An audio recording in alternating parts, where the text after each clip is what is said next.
tal, colegas? Bienvenidos una vez más a mi podcast Te lo digo, me lo cuentas.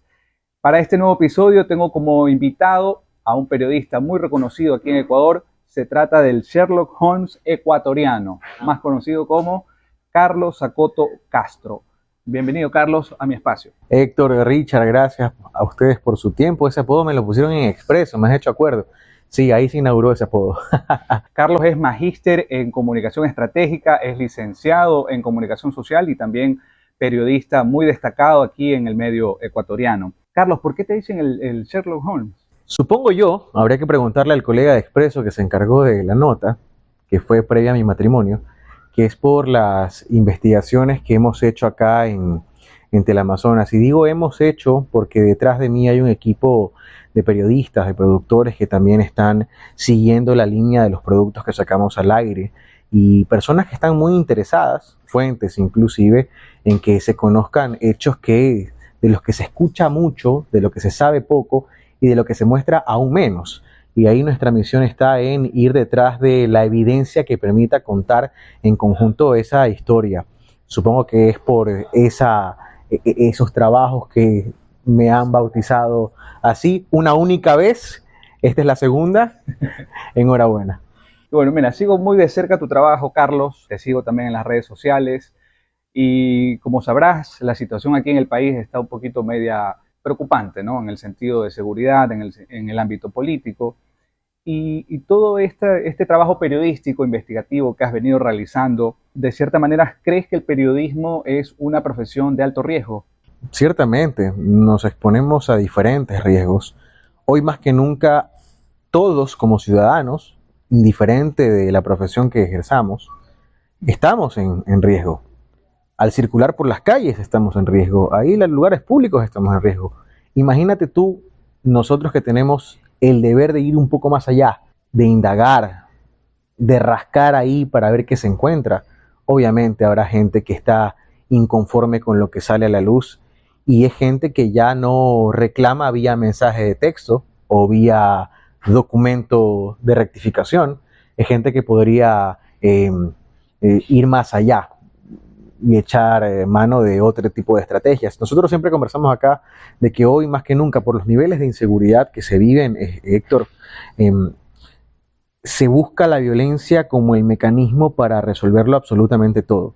Entonces, por supuesto que sí, en el contexto actual, hoy estamos en riesgo. Siempre hemos estado algo en riesgo, sobre todo quienes hacemos periodismo de investigación, pero hoy más que nunca supongo que ese riesgo se ha incrementado, por supuesto que sí. ¿Has recibido de pronto amenazas?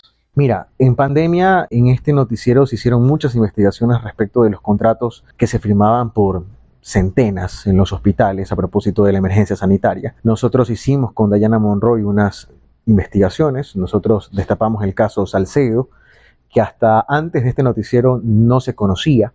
Nosotros habíamos escuchado durante varios meses antes de la pandemia que había un nombre que se repetía, de algunas características, que operaba de cierta forma, pero empezamos a indagar y luego de una rueda de prensa que se desarrolló en la Policía Judicial, me acuerdo tanto, hablaban de órdenes de detención pendientes. Entonces nosotros averiguamos de quiénes eran estas órdenes pendientes y ahí estaba una persona que cumplía con todas estas características. Cuando nosotros sacamos al aire ese nombre en ese contexto, una vez llegando a mi casa, a 2 casas de la mía en el sur de la ciudad, dejaron pegados unos panfletos. Supongo yo que a alguien les pasó mal el dato de que vivía yo 2 casas más allá, que decían Carlos Zacoto Sapo, Carlos Zacoto por Sapo. Fue un domingo, la vecina de esa casa obviamente fue a dejar los panfletos a la mía, a decir mira, esto han dejado acá, y automáticamente me desvinculé, al menos públicamente, de las investigaciones por un tema de seguridad. En ese momento y durante 4 meses aproximadamente, yo venía al canal con policías, escoltado por policías, porque empecé a formar parte del plan de protección de víctimas y testigos de la policía, de la Fiscalía, perdón, que es una unidad especializada en este tipo de temas, que se portaron maravillosamente, pero yo por mi cuenta y con el permiso de los directivos del canal, públicamente me aparté de las investigaciones, seguía aportando, pero yo ya no le ponía voz y no le ponía rostro porque sabíamos que estas personas eran peligrosas. Sin embargo, las investigaciones continuaron en manos de Dayana Monroy, que es una excelente profesional, amiga personal mía. Ella lo siguió en profundidad, rebasando varios límites. También fue amedrentada en redes sociales, también fue amenazada, y eso evidencia los riesgos a los que nos exponemos. Hasta el momento, por ejemplo, vinculado a los temas que hacíamos en pandemia, yo tengo todavía una demanda penal puesta por el expresidente Abdalá Bucaram Ortiz por violación de la propiedad privada, por la cobertura que hicimos del allanamiento a su domicilio. ¿Tú estuviste presente en ese allanamiento? Yo estuve en la parte externa de la casa. El camarógrafo ingresó con permiso de la Fiscalía y de las unidades de la policía que protagonizaron ese allanamiento. Como suele ocurrir en otros allanamientos, se trabaja con criterio de cobertura. Ir a buscar la mayor cantidad de datos fue lo que hizo el camarógrafo, y eso nos genera hasta hoy un proceso judicial que claramente es un amedrentamiento al ejercicio profesional. Perfecto. Y precisamente, Carlos, el ser muy incisivo, el ser muy cuestionador, muy crítico de muchos actos de corrupción o de personajes públicos o políticos que están inmiscuidos en corrupción, o de una determinada banda criminal que están de pronto vinculados o asociados, ¿crees tú que de cierta manera te pueda limitar a detener un poco tu trabajo investigativo, tu trabajo profesional? Ya pasa, 100%. Y lo puedes tomar tú como una autocensura, por supuesto que sí, en alguna medida lo es. Pero hoy yo, como muchos colegas, se la piensan dos veces al analizar si da un nombre completo al aire de alguien que está, sabemos, liderando una organización delictiva, si pone sus fotos, si ahondas mucho, porque lastimosamente, y hay que decirlo con todas las letras, no hay garantías para investigar más allá de las barreras que hoy nosotros mismos nos ponemos, porque esa es otra cosa. Dado que somos nuevos en esta experiencia de enfrentar niveles excesivos de violencia, estamos claros que nunca antes hemos vivido algo así. Estamos adaptándonos como hemos entendido que hay que trabajar a esta dinámica, pero muy conscientes de que se requiere, siempre lo digo y siempre lo voy a decir, salud y vida para seguir trabajando. Esto no se trata de ser héroes. Acá todos tenemos familia. Por supuesto que nos apasiona este oficio, pero mira tú qué coincidencia que necesitamos estar vivos para seguir haciéndolo, pues, ¿no? Y sabemos que no hay garantías, y sabemos que estas personas que están detrás de estas bandas organizadas no tienen límites. Son personas que van y disparan en cementerios, en iglesias, en funerales, a las familias de sus enemigos, que no perdonan niños, mujeres embarazadas, ancianos. ¿Tú crees que van a perdonar a un periodista? No lo van a perdonar. Entonces nosotros, por nuestra propia cuenta, con las directrices de nuestros compañeros y de nuestros jefes, armamos unos protocolos que en el camino se han ido adaptando para no exponernos de más, pero es una realidad, por supuesto que sí, sobre todo porque el trabajo del periodista, tú lo eres, Héctor, es bastante rutinario. Entonces es fácil ubicar a alguien que tiene exposición pública. Entonces, conscientes de eso, tienes sí o sí que ponerte límites. Que eso es quizás no ser valiente, debatible, lo podemos conversar, pero que es sensato, es sensato. Es decir, esta autocensura o esta limitación, por así decirlo, de pronto ya no ir más allá nace propiamente en este caso tuyo, del periodista, ¿no? El canal de pronto te ha dado algunas directrices. Nuestros jefes conversan permanentemente con nosotros.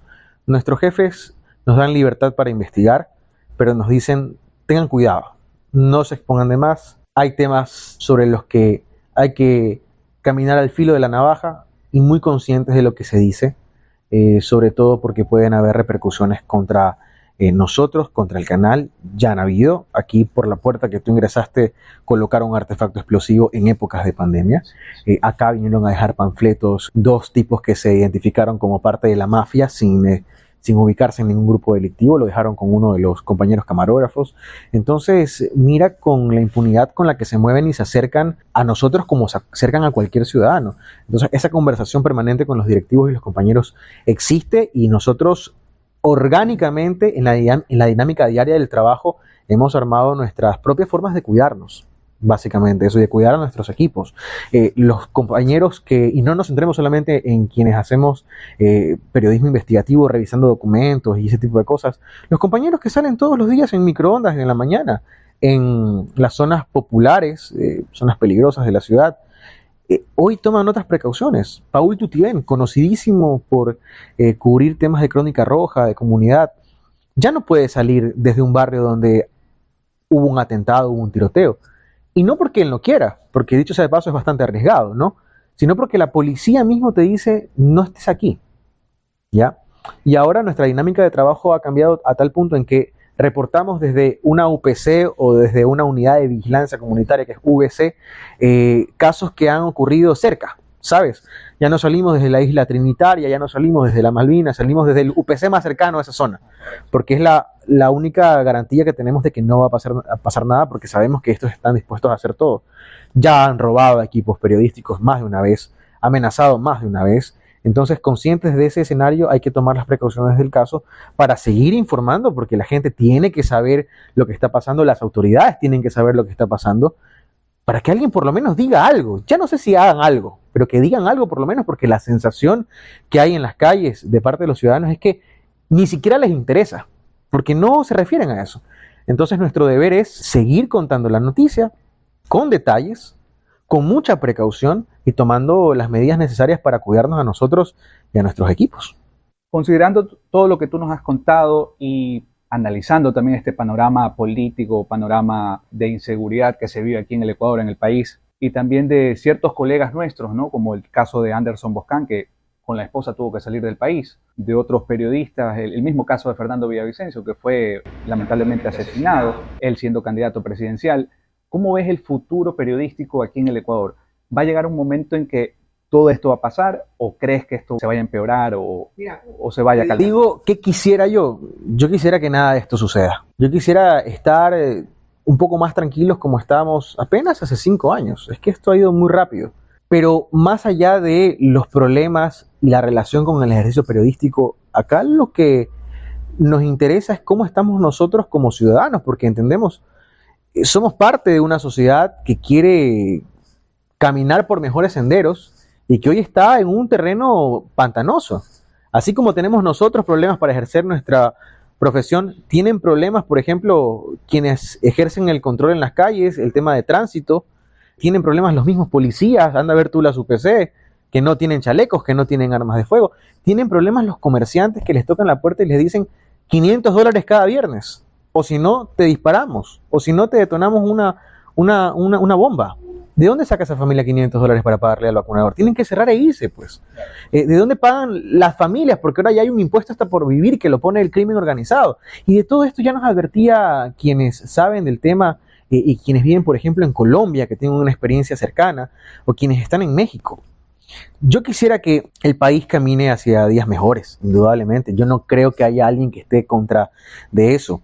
Pero como si se tratase de un manual, lo que sucede hoy en Ecuador ya lo advertían especialistas mexicanos hace tiempo. O sea, a nosotros hace un año nos parecía que ridículo cómo un grupo de desadaptados va a tomarse un barrio entero y va a poner una tarifa a los comercios o a las viviendas. Eso ya pasa. O cómo entran tantas cosas a la penitenciaría. O cómo entran tantas cosas a la penitenciaría como si se tratara de una serie de narcotraficantes.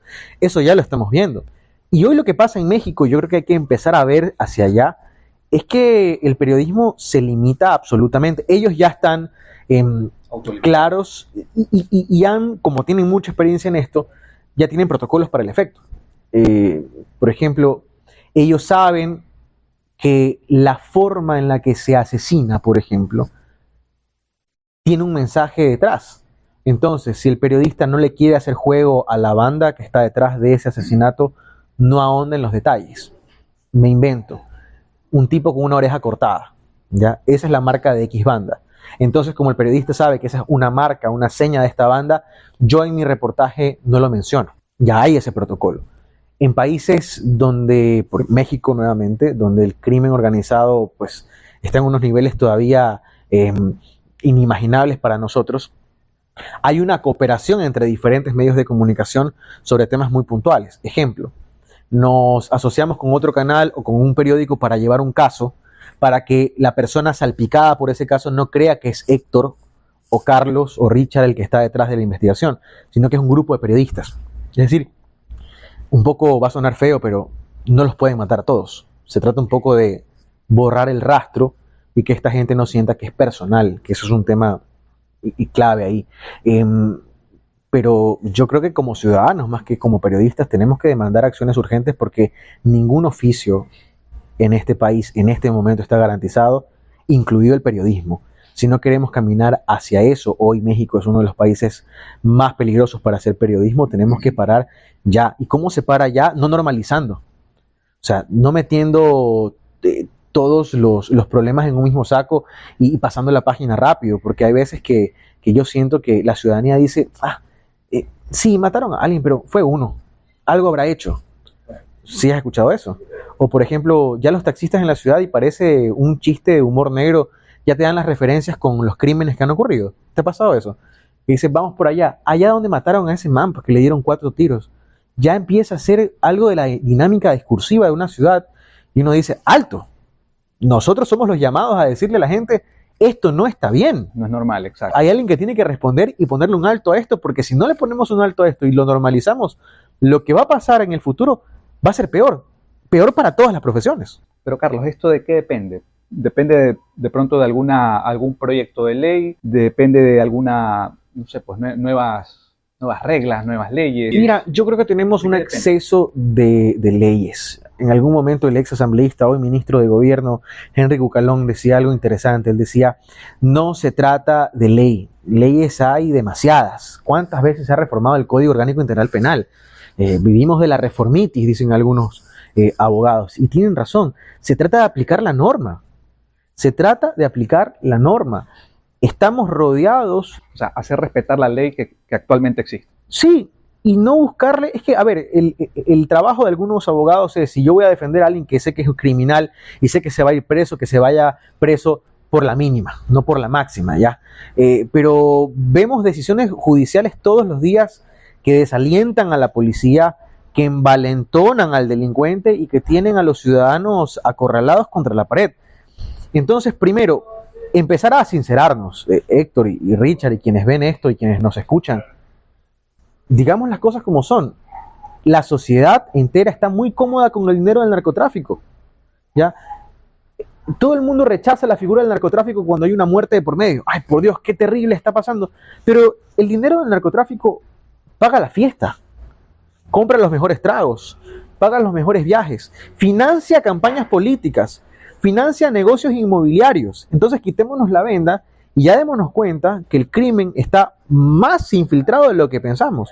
Entonces partamos de ahí, asincerémonos, ¿ya? De que esta es una problemática que ya se ha mimetizado con esta sociedad, empecemos a detectarla. ¿Y qué hace falta? Voluntad política. Pero no sé si haya voluntad, porque como te digo, hay mucha gente cómoda con las cantidades absurdas de dinero que mueve el narcotráfico. Hay quienes dicen, por ejemplo, hoy que el camino es legalizar la droga porque ahí se destruye el negocio. Yo todavía no tengo los argumentos suficientes para ponerme de un lado u otro. Yo creo que es un tema que hay que conversar, pero hace falta voluntad política, hace falta firmeza y hace falta también mirarnos a nosotros mismos. No se trata de una pelea de buenos y malos, olvidémonos de eso. Se trata de un problema que tiene muchísimos frentes. Uno de ellos, por ejemplo, el abandono del Estado.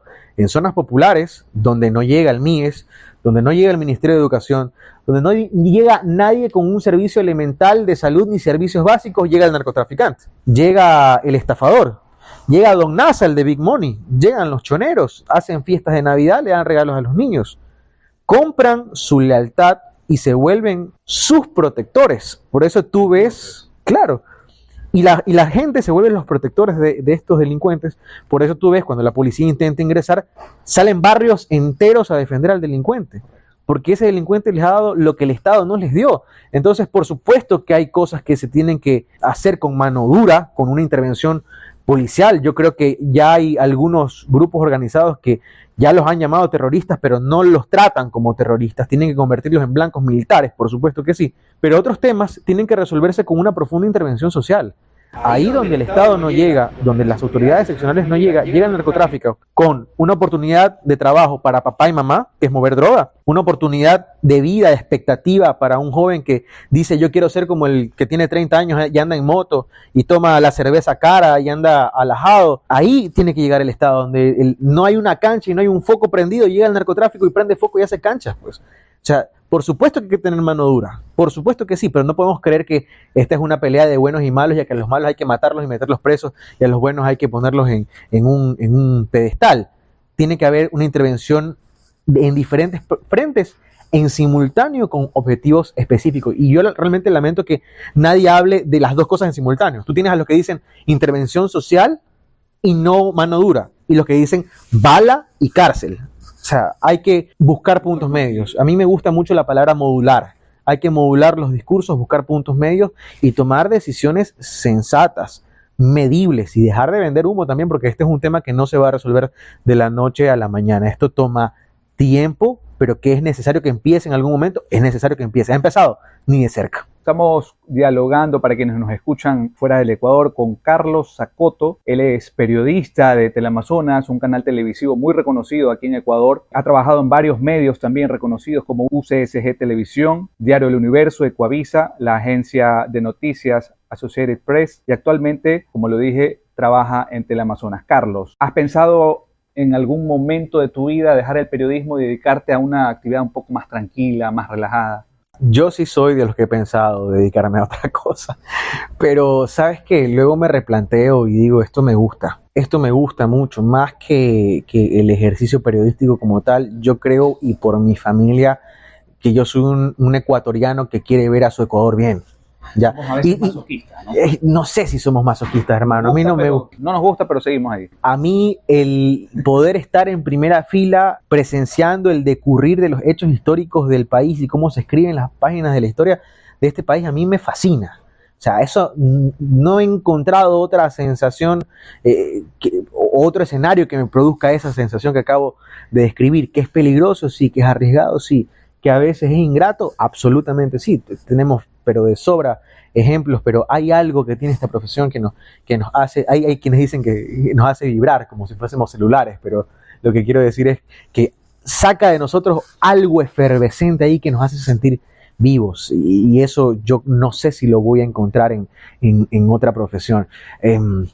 Hay un lado de mí que me dice, déjalo todo, vamos a buscar algo, seguramente encontramos, pero otro dice, no, quédate, que creo que lo que estoy diciendo ahora necesita ser escuchado. Hay personas que ya empiezan a tirar los brazos y dicen, vámonos de este país que es una barbaridad, que es una vaina, y hay una cosa que es muy de mi familia. Mi mamá siempre nos decía, cuidado con hablar mal de mi país. Mi mamá y mi papá son muy patrióticos, y yo creo que esa vena la tengo yo, la tiene mi hermano, que queremos desde nuestras trincheras ver si este país en algún momento mejora, porque nos lo merecemos, porque este país es maravilloso, porque no hay nada mejor que estar en la vereda con tus amigos compartiendo un par de cervezas, una salida, una ida a la playa, todo queda tan cerca. Lastimosamente, el problema de este país no es el país como tal, es la gente que, pudiendo tomar decisiones para verlos mejor, han preferido mirar a otro lado y han preferido mirar sus propios intereses. Es eso, hermano. Carlos ha recibido varios reconocimientos a su trayectoria periodística. Uno de esos fue el que le obsequió el Colegio de Periodistas del Guaya, al cual también, Carlos, aprovecho personalmente para felicitarte y preguntarte también qué sentiste al recibir ese galardón, o qué sientes tú de esa satisfacción de servir a la ciudadanía, a tus colegas, a tu familia. Yo sí siento que tenemos nosotros la responsabilidad de despertar al ciudadano, que sepa que es él el que tiene el poder sobre las autoridades. Y no quiero entrar en el lugar común de el poder del voto, ¿no? Pero más que el poder del voto que se hace eventualmente, creo que nosotros tenemos como comunicadores y periodistas la obligación de decirle a los ciudadanos que son las autoridades las que deben responderles a ellos, no al revés. Pero eso empieza cuando el ciudadano entiende, por ejemplo, a qué se dedica cada autoridad. Yo creo que en los colegios es importante que exista, no existe, y por eso nosotros tenemos que asumir ese rol como medios de comunicación, darle a la ciudadanía la información suficiente para que pueda discernir qué hace un gobernador, qué hace un prefecto, qué hace un alcalde, qué hace un concejal. Porque, por ejemplo, la gente está muy apartada del quehacer político porque la política la asocian con politiquería, con política electoral, electorera, ¿no? Que vende humo, que es conflictiva. Y la gente, ya no tanto los jóvenes, ese es otro tema, ¿no? Estoy realmente asombrado que hay muchos jóvenes, jovencitos, muy interesados en temas políticos.